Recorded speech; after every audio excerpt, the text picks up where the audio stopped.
जी हाँ, अब हम फाइन ब्रेकिंग वेव्स के एकदम करीब आ चुके हैं। हाँ, आप तालियों के गड़गड़ाहट से सुन सकते हैं। दोस्तों, आखिरकार आज पूरी दुनिया भारत का लोहा मान चुकी है। आज भारत चौथा देश बन गया है और बड़े बड़े डेवलप्ड नेशन को पीछे छोड़ दिया है, जो आज चंद्रमा पर अपना झंडा गाड़ा है। उसके बाद अब अमेरिका, रूस, जापान जैसे देशों से भारत को बधाइयां मिल रही है। और अब पूरे भारतवासियों का सवाल जरूर होगा कि भारत को क्यों ना वीटो दिया जाए। दोस्तों, अब वह समय दूर नहीं जब भारत के वीटो के लिए बड़े बड़े देश भी सामने आएंगे, क्योंकि भारत ने जो इस बार ये सफलता हासिल की है, वह सफलता भारत के पहले 3 देश ही ऐसा कर पाए हैं। तो आपकी इस पर क्या राय है? आप अपनी राय जरूर दें कि भारत को अब दुनिया को किस तरह से देखना चाहिए। आप कमेंट में अपनी राय जरूर रखिएगा। यूएनएससी में जो भारत अभी तक तड़प रहा था कि उसे भी वीटो मिलना चाहिए और चीन जैसे कुछ देश नहीं देने देते थे और इनकार कर देते थे, अब भारत डिजर्व करेगा और हक से अपना वीटो मांगने के लिए यूनाइटेड नेशन सिक्योरिटी काउंसिल में अब आगे बढ़ेगा। क्योंकि भारत ने जो मुकाम हासिल किया है वह मुकाम यह था कि स्पेस मिशन को सक्सेसफुल बनाना और स्पेस मिशन की तरफ ही बढ़ता है। अपने आप में बड़ा कदम होता है, लेकिन भारत ने केवल स्पेस मिशन में बढ़कर फ्लॉप हुआ, बल्कि इस बार सफलता हासिल करके अब यह सिद्ध कर दिया है कि यूएनएससी के लिए वह बहुत बड़ा दावेदार है। इधर प्रधानमंत्री मोदी ब्रिक्स सम्मेलन में साउथ अफ्रीका में थे, लेकिन उनको अपने देश से कितना प्रेम है इस बात से हम अंदाजा लगा सकते हैं कि ब्रिक्स समिट को साइड करके साइंटिस्ट भाइयों को संबोधित किया, वहां से उन्हें बधाई दी और पूरे भारतवासियों को बधाई दी। अब भारत पृथ्वी पर ही अपना डंका नहीं बजाएगा, बल्कि अब चंद्रमा पर भी भारत पहुंच चुका है और उन चुनिंदा देशों में आ गया है जो चंद्रमा पर कदम रख चुके हैं। और इन सबसे दिलचस्प बात यह है कि भारत चंद्रमा पर पैर रखने वाला जरूर चौथा देश बन गया, लेकिन एक काम करने में वह पहला देश बन गया है जो आज तक किसी भी देश ने नहीं किया था। दोस्तों, जी हां, इस सफलता के साथ ही भारत चंद्रमा के दक्षिणी ध्रुव पर पहुंचने वाला दुनिया का पहला देश बन गया है। इसके साथ ही भारत, अमेरिका, चीन और पूर्व सोवियत संघ के बाद चंद्रमा की सतह पर सॉफ्ट लैंडिंग करने वाला दुनिया का चौथा देश बन गया। चंद्रमा की सतह पर अमेरिका, पूर्व सोवियत संघ और चीन सॉफ्ट लैंडिंग कर चुके हैं। हालांकि इनमें से कोई भी देश ऐसा नहीं है जिसकी सॉफ्ट लैंडिंग चंद्रमा के दक्षिण ध्रुवीय क्षेत्र में हुई है। चंद्रयान 3 के लैंडर की सॉफ्ट लैंडिंग में 15 से 17 मिनट लगे। चंद्रयान 3 को 14 जुलाई 2023 को दोपहर 2:30 पर लॉन्च किया गया था। प्रधानमंत्री मोदी ने बधाई देते हुए क्या कुछ बोला, आपको उससे मैं थोड़ा रूबरू करवाता हूं।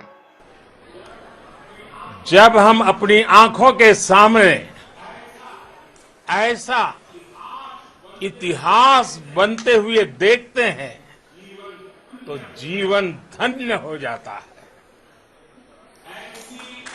ऐसी ऐतिहासिक घटनाएं राष्ट्र जीवन की चिरंजीव चेतना बन जाती है। ये पल अविस्मरणीय है। ये क्षण अभूतपूर्व है।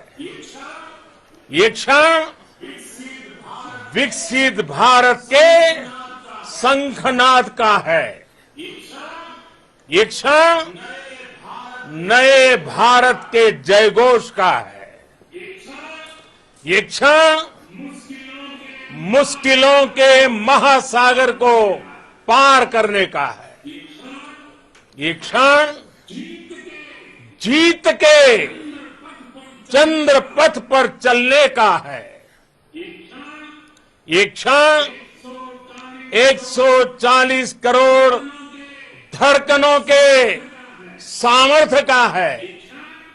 ये क्षण भारत में नई ऊर्जा, नया विश्वास, नई चेतना का है। ये क्षण भारत के उदयमान भाग्य के आह्वान का है। अमृत काल की प्रथम प्रभा में सफलता की ये अमृत वर्षा हुई है। हमने धरती पर संकल्प लिया और चांद पर उसे साकार किया और हमारे वैज्ञानिक साथियों ने भी कहा India is now on the moon. आज हम अंतरिक्ष में नए भारत की नई उड़ान के साक्षी बने हैं। साथियों, मैं इस समय ब्रिक्स समिट में हिस्सा लेने के लिए दक्षिण अफ्रीका में हूं, लेकिन हर देशवासी की तरह मेरा मन चंद्रयान महाअभियान पर भी लगा हुआ था। नया इतिहास बनते ही हर भारतीय जश्न में डूब गया है। हर घर में उत्सव शुरू हो गया है। हृदय से मैं भी अपने देशवासियों के साथ, अपने परिवारजनों के साथ इस उमंग और उल्लास से जुड़ा हुआ हूं।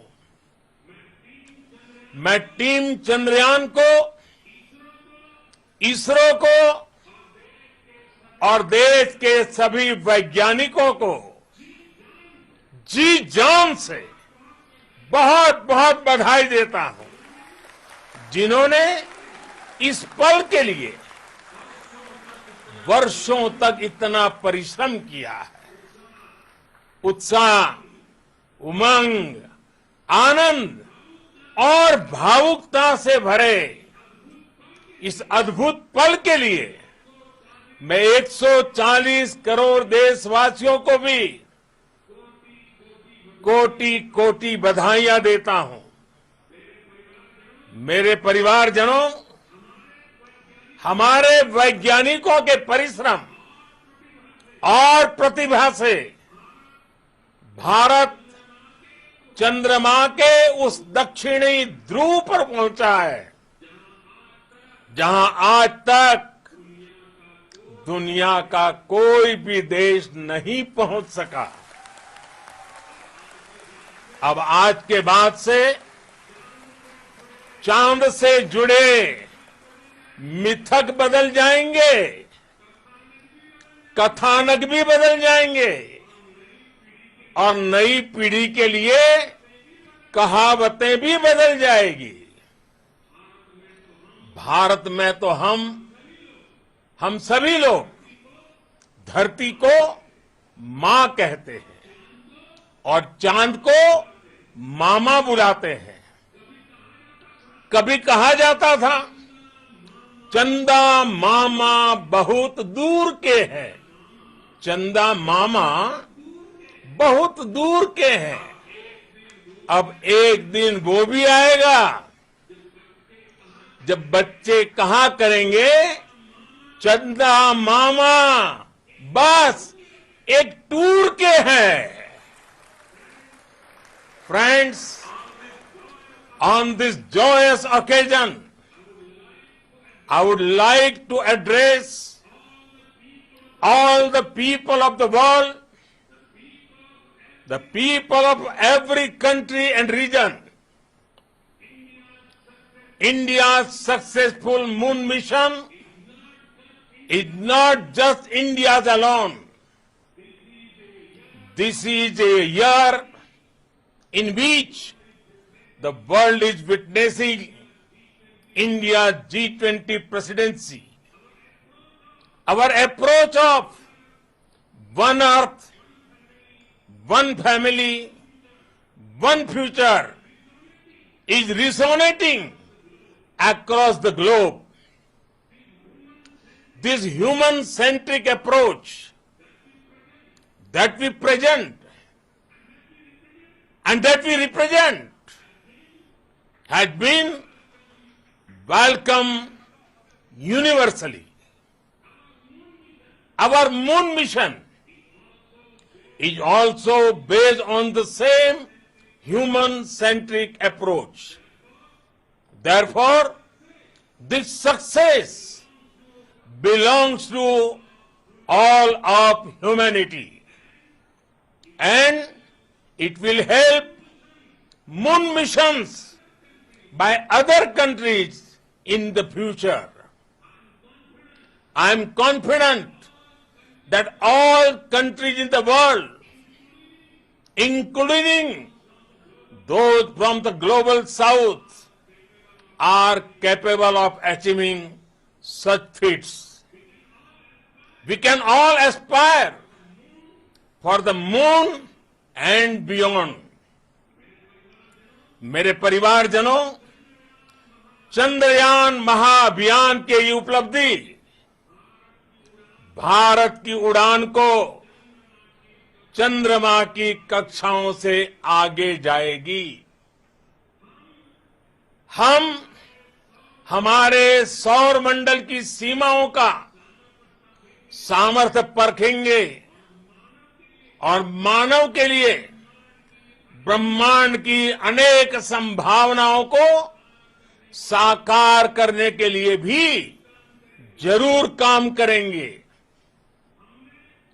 हमने भविष्य के लिए कई बड़े और महत्वाकांक्षी लक्ष्य तय किए हैं।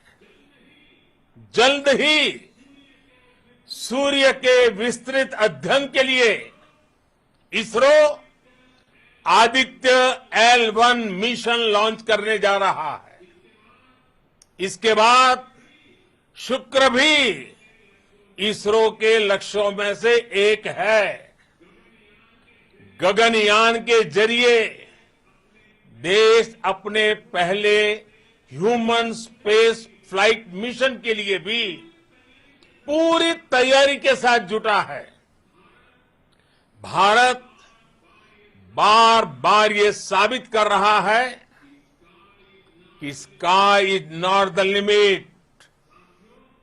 साथियों, साइंस और टेक्नोलॉजी देश के उज्जवल भविष्य का आधार है।